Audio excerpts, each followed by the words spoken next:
Wala dyan si Bibel. Wala. Alika dito. Dito ka.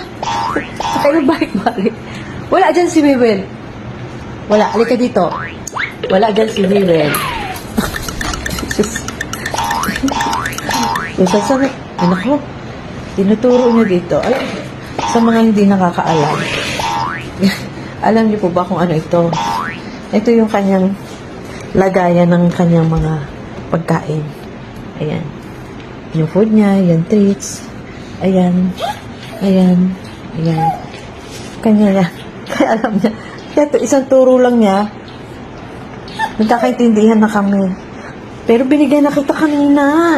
Tama na. Binigyan na ikaw ni mami kanina. Tama na. Tama na. Totoo. Hindi mo na ako mabubudol. Bubudol. Bumalik pa na rin.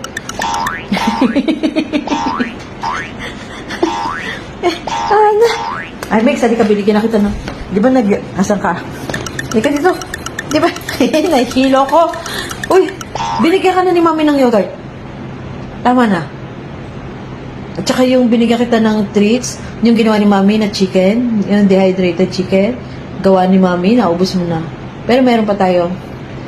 Ibig sabihin yung nakalapas. Ayoko na. Bye-bye na. Ayoko na. Bye-bye na. Bye-bye. Bye. Hindi, tama.